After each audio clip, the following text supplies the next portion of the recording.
운명을 바꾸고 싶다면 오늘부터 운동을 시작해 보십시오. 운동은 육체를 건강하게 하고 정신도 맑게 할 뿐만 아니라 심리치료도 됩니다. 안녕하십니까. 청년교육경영원 유호택 교수입니다. 이번에 말씀드릴 주제는 운동과 영성 그리고 심리치료입니다. 심리치료 연구의 효시인 윌리엄 제임스는 이런 말을 했습니다. 단거리 달리기는 육체적 운동이다. 그에 반해 마라톤은 심리적인 운동이다. 1마일 달리기는 육체적이고 심리적이고 영적인 운동이다. 운동을 통해서도 가르침을 얻을 수 있다. 거리를 달릴 때 나는 철학자가 된다.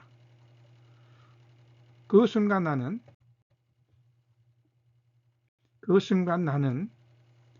미운 사람에 대해서는 깡그리 잊어버리고 자신에 대해서만 생각한다. 나는 다른 사람이나 이슈에 대해 생각할 겨를이 없다. 미워할 겨를도 없다. 미워하는데도 사랑하는 것과 마찬가지로 관심과 시간과 힘을 쏟아야 한다. 나는 15년 동안 수천 시간을 길 위에서 달렸지만 단 1분도 화를 낸 기억이 없다. 내가 빠져드는 건 오직 나 자신뿐이다. 달리기 시작해서 처음 30분은 내 몸을 위해 달리지만 나머지 30분은 내 영혼을 위해 달린다. 달리는 것은 최상의 명상 도구이다.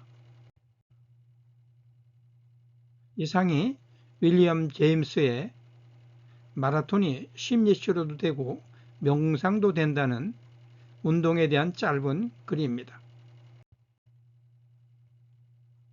마라톤을 뛰어본 사람은 이와 같이 윌리엄 제임스의 경험을 한 적이 있을 것입니다.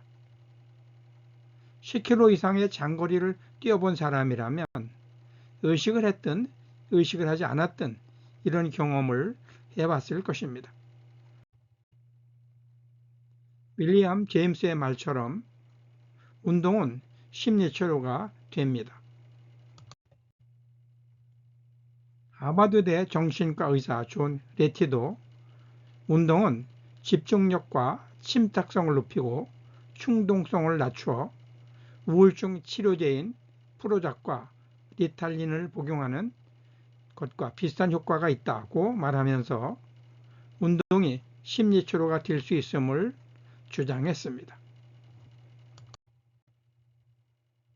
세계적 생명공학 연구소인 솔크 연구소와 콜롬비아 대학 메디컬 센터 스콧 스몰 교수 연구팀은 석 달간 운동한 건강한 사람의 뇌에 새로운 신경세포가 생겨났다는 연구 결과를 발표하기도 했습니다. 이는 나이가 들수록 뇌의 신경세포가 감소한다는 기존의 통념을 완전히 뒤엎은 것입니다. 이 외에도 미국 국립정신보건협회는 운동이 스트레스 감소, 동기부여, 자아존중감 증대, 대인관계 향상 등에도 탁월한 효과가 있다고 발표했으며 캘리포니아 대학 어바인 캠퍼스의 뇌노화 치매 연구소 연구팀도 운동이 뇌 기능을 건강하게 할 뿐만 아니라 면역력도 증가시켜준다고 발표했습니다. 직장인치고 스트레스를 받지 않는 사람은 없습니다. 성과 달성 때문에, 승진이나 급여 인상 때문에, 인간관계 때문에 스트레스를 받습니다. 물론 리더도 스트레스를 받습니다. 지위가 높을수록 더 많은 스트레스를 받습니다. 고민은 많은데 상의할 사람이 없기 때문입니다. 이런 경우 자신의 고민을 마음껏 이야기할 수 있는 친구를 둬도 좋고 비즈니스 코치나 상담사를 둬도 좋습니다. 이것도 여의치 않다면 운동화를 신고 밖으로 나가서 뛰기라도 해야 합니다. 물론 뛰기가 어렵다면 체력이 허락하는 대로 빨리 걷는 것도 좋습니다. 이런 시간은 자기의 내면과 대화하는 시간입니다.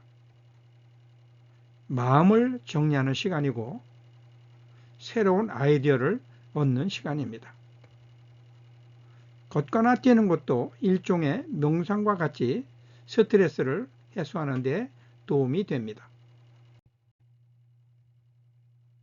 어떤 일에 몰입해 보는 것도 스트레스 해소에 도움이 됩니다. 몰입은 또한 카타르시스를 느끼게도 하고 창의력이 나오기도 합니다. 몰입의 저자 황롱문 교수는 창의성이 발휘되는 몰입이 좋기는 하지만 한 곳에 몰입을 너무 오래 하면 정신병에 걸릴 수도 있다고 하면서 규칙적인 운동의 일을 방지하는 데 도움이 될 수 있다고 했습니다. 이런 사례로 그는 정신병으로 인해 자신의 귀를 자른 반고흐의 예를 들기도 했습니다. 건강한 정신에 건강한 육체라고 합니다. 그런데 보통 사람의 경우에는 건강한 정신에 건강한 육체를 만드는 것보다는 건강한 육체에 건강한 정신이 깃드는 것이 훨씬 쉽습니다. 몸이 건강해야 새로움에 도전하려는 용기도 생깁니다. 몸이 아프면 만사가 귀찮은 경험을 해보시지 않았습니까? 물론 성철 스님이나 한경직 목사님처럼 도량이 높은 분이라면 건강보다는 정신이 우선한다고 할 수도 있을지 모르겠지만 보통 사람은 그렇게 하기 여간 힘든 게 아닙니다. 오히려 건강한 육체에 건강한 정신이 깃든다는 말이 더 현실적으로 다가옵니다. 육체적으로 건강할 때는 뭐든지 할 수 있다는 의욕이 생기다가도 몸살 감기라도 걸린 경우는 만사가 귀찮고 그냥 쉬고 싶지 않았던가요? 아무리 바빠도 운동 시간을 빼내야 합니다. 운동 시간이 없다면 승용차 대신 지하철을 타는 것도 좋고 엘리베이터가 아닌 계단을 이용하는 것도 좋습니다. 운동할 시간이 없다는 것은 자기 변명입니다. 사실 운동은 아무 때나 할 수 있습니다. 강의 시간에 할 수도 있고 걸어가면서 할 수도 있고 연구하면서 할 수도 있습니다. 이런 경우 케켈 운동인 항문 근육을 긴장시켰다 이완시키는 운동을 할 수도 있고 양손을 꽉 쥐었다가 펴는 악력 운동을 할 수도 있습니다. 이것을 100번쯤 하면 땀이 날 만큼 힘이 듭니다. 남모르게 배에 힘을 잔뜩 줬다가 이완하기를 반복하면 복근 운동이 됩니다. 다리를 X자로 꼬은 후 힘을 주면 다리 운동이 됩니다. 운동은 단지 필요성과 의지의 문제입니다. 하려고 마음만 먹으면 걷는 운동도 할 수 있습니다. 운동이라는 한자 중 운은 움직인다는 뜻도 있지만 운명이라는 의미도 있습니다. 즉 운동은 운명을 움직이게 한다는 의미도 됩니다. 건강은 건강할 때 지켜야 합니다. 건강이 망가지면 다시는 회복하지 못하는 상황이 올 수도 있습니다. 어떻습니까? 건강한 육체와 정신을 유지하고 스트레스도 해소하면서 운명도 바꿀 수 있는 운동을 오늘부터 시작해 보시지 않으시겠습니까? 운명을 바꾸고 싶다면 오늘부터 운동을 시작해 보십시오. 운동은 육체를 건강하게 하고 정신도 맑게 할 뿐만 아니라 심리치료도 됩니다. 경청 감사합니다. 오늘은 몸과 마음을 건강하게 하기 위해 운동을 시작하겠다는 마음으로 하루를 시작하시기 바랍니다. 고맙습니다. 요택 교수였습니다.